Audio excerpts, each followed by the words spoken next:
joka teko margo jogi kogno giwuok kacha ka kero ka list chosewuok e parliament to jogo biro chamo muma ma jogi odonjo office.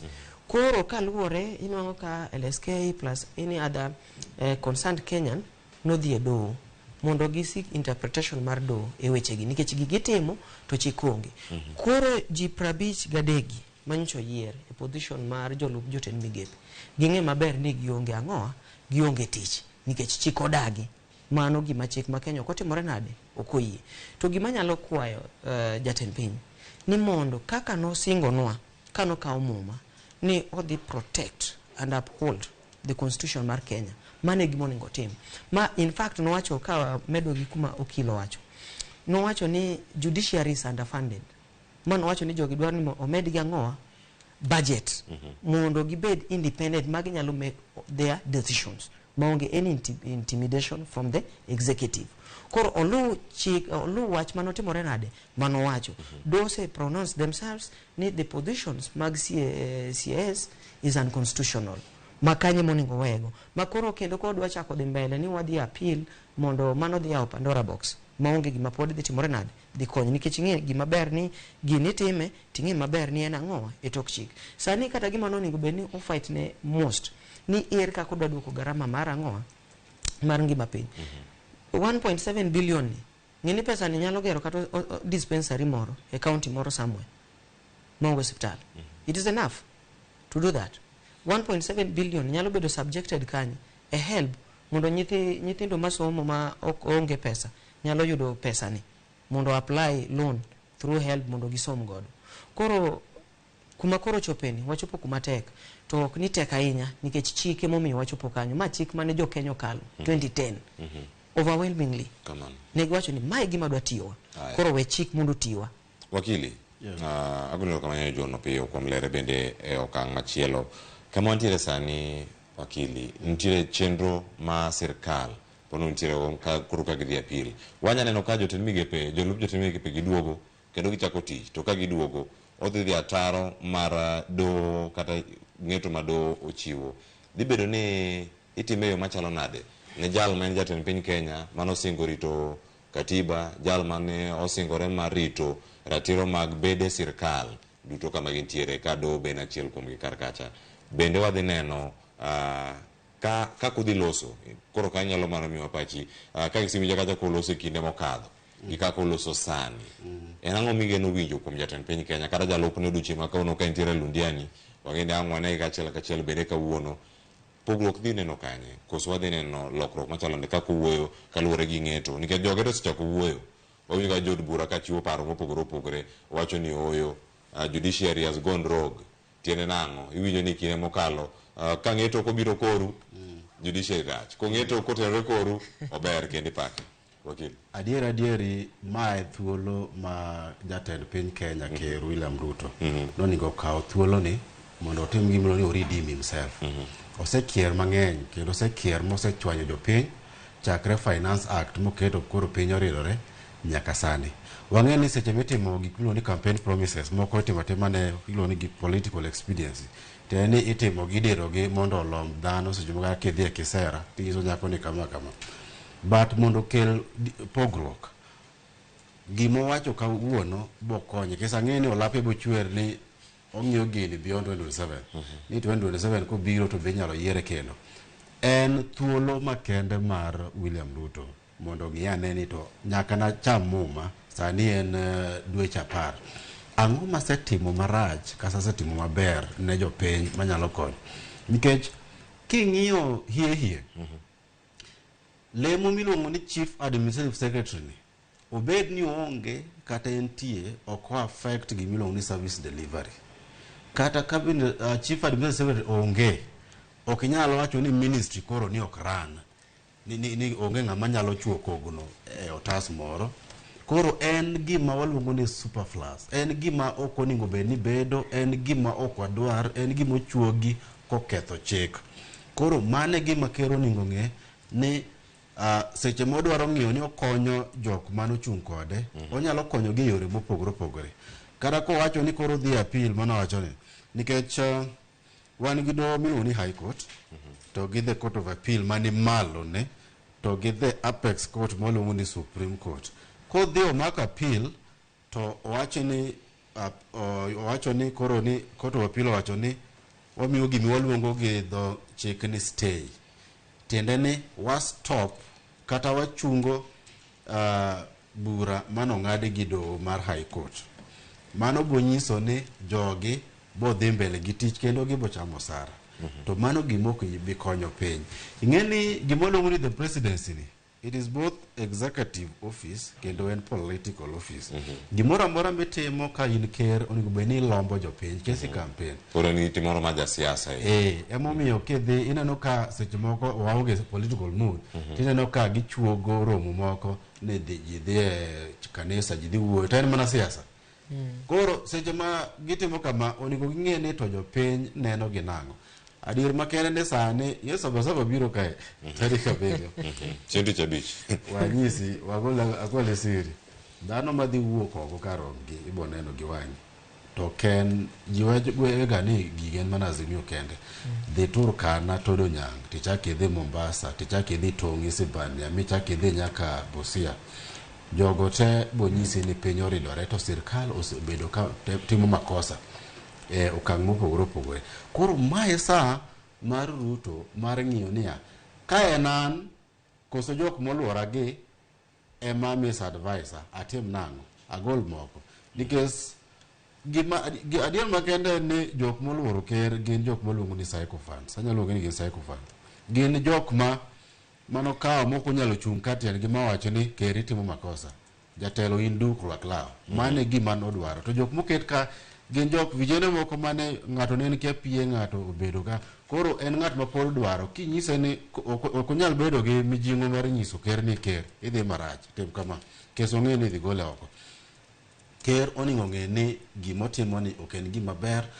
Seche mano wuoyo an nachiko ita kano chamo muma ma wacho ni adier ka ng'ani wacho gik modhi timo gi kes an awuon kako okil gik mang'iyo en ni the rule of law chik nyaka law.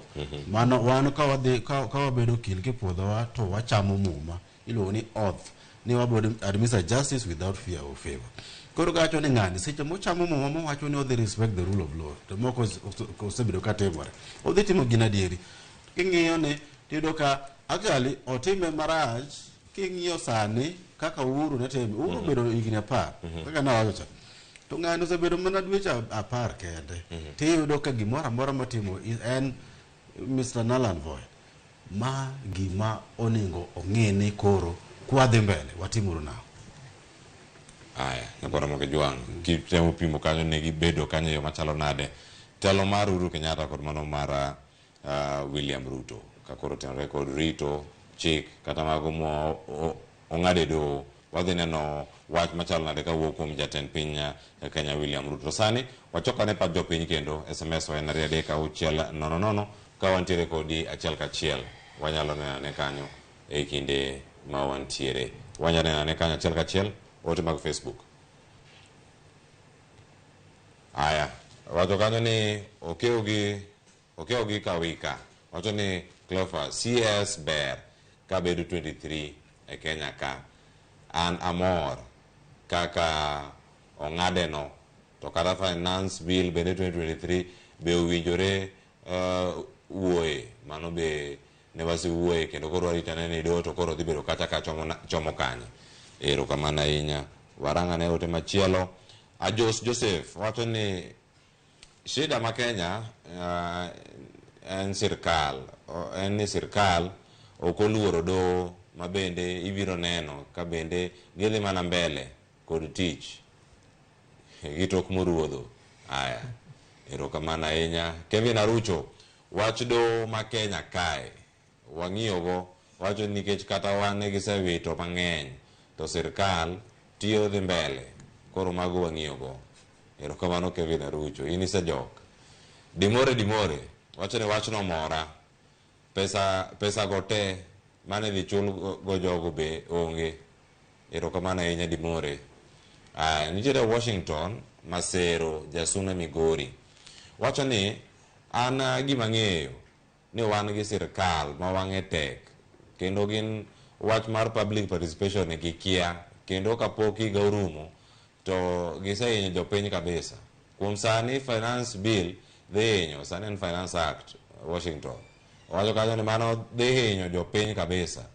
Omiyo jasiasa mane Ruto yiero CS gi dhi oyue jopiny, wacho ni jopiny ngima peknegi. Erokamano ahinya in bende Washington Masero Jasura Migori. Janeno machielo moore kacha SMS line omere 23690 ikono wanyingi ka yorote makamagi. Wacho kanyo ni hello, an nyathi sikul form 2 from Bondo. Clever Samor kod doho kuom wito oko wach CS nikech atemo goyo pesa mane onego giyudi including omenda mar jamburko. In fact, ayudo ni mano the main thing momiyo ngima jopiny oidho malo. Erokamano ahinya, mano ojaneno maneno aka ni Bondo. Erokamano pok itieko half term, ji ni mid term, ji osedok school. Erokamano kosi neno wa staff room. Erokamano ahinya, kumonyo sikul koro amo do wasomgi. Selin nyakwar Onyango wacho ni pacha ni ya jogo fungu gilago gidhi dala, pesa go te sirkal otigo e bero uchumi mar Kenya. Erokamano ya Selin. Wadadhi nyime kedama yudo ote machielo kantiere kar kanyo. Mano ka wan kanyo gi ote mogik mawuok kuom Ibrahim. Wacho kanyo ni hello Ramogi TV, aneno maler. Nyinga Ibrahim, a student from Bondo. Jo Bondo uketo TV. Clever penjo na jolony ni tij CS en ang'o mondo eka gol pacha amor sana. Gigi nitie kar ka. Ineno wa gi ji mopogore opogore, kidienje mopogore opogore, gidwa ng'eyo. Tij CS ni pok ket kata syllabus chal, dong pod onge CBC gi jogi duto. Gini pod ataro mar chik kama intiere kar kanyo, kiwinjo gi paro mabiro kama opogore opogore. To winjo ma pak jopiny, gimiwinjo ka Kisumu. John, inyalo medamo. Ineno ka jawinjo no penjo ni wakungo aler ne tij CS mondo korko gol ang'o gol pache. Nikech king'iyo katiba onge kumoro ma intiere. Koro nikech jogi the main intention mar CS obed kaka assistant mar cabinet secretary. Onyalo konyo waziri tich. Mane kaka luwore gi kaka obed ang'o kaka obedo framed. Kare jagoro mongiro ne koro tije nanga. Koro okonyo jagoro mongirore. Ngeni gigie, it is just about duplication of work. Nikech king'iyo ministry wan gi CS, wan gi jagoro mongirore to gi directors and other members of the the ministry. CS main waziri eno chung ne policies making mar run that department. PS the jagoro mogirore ma iluongo ni permanent secretary, the PS and technocrat ma come up with the agenda, the program kaka that ministry nyalo dhi mbele gigigo ma functions mag ministry go o make sure ni kantiere projects ma ministry timo to o design kendo implement projects ma ministry timore nade timo ne jopiny. Nikech o no understand that ministry ineno ka PS mar ICT obro ng'iyo ni government ni agenda mar digital transformation kaka PS obro come up with programs, but the waziri the CS will come up with formulation on how these things can be implemented. Yes. Egi duto manyiso ni pogore gi paro ma iwacho mokwongo ni lemo ni bende onego bed ni kata kikete okete gi jogi matindo. Iwacho duplication kata medo tije moko ma jok moko bende timo mana mondo jok moko mano sirie yiero oyud tich. Kori pogori kode iwacho ni lemo onego bed ni keto bathe mondo mi oganda tich ma mida chiu ka ng'at moro matime kumoro. Ipogore gi paro michiwo mokwongo sani mondo wadhir wakili. Apogora kode to an gi rejoinda be on the same. Nikech king'iyo position kaka bedo created, obedo created mondo oward political rejects. Joma no chung to dong ama jok moko dwa bede koyo. Ineno. To kwa dwaro adier ni mondo wakony Kenya ni wadwaro ni position ni mondo bedi. To koro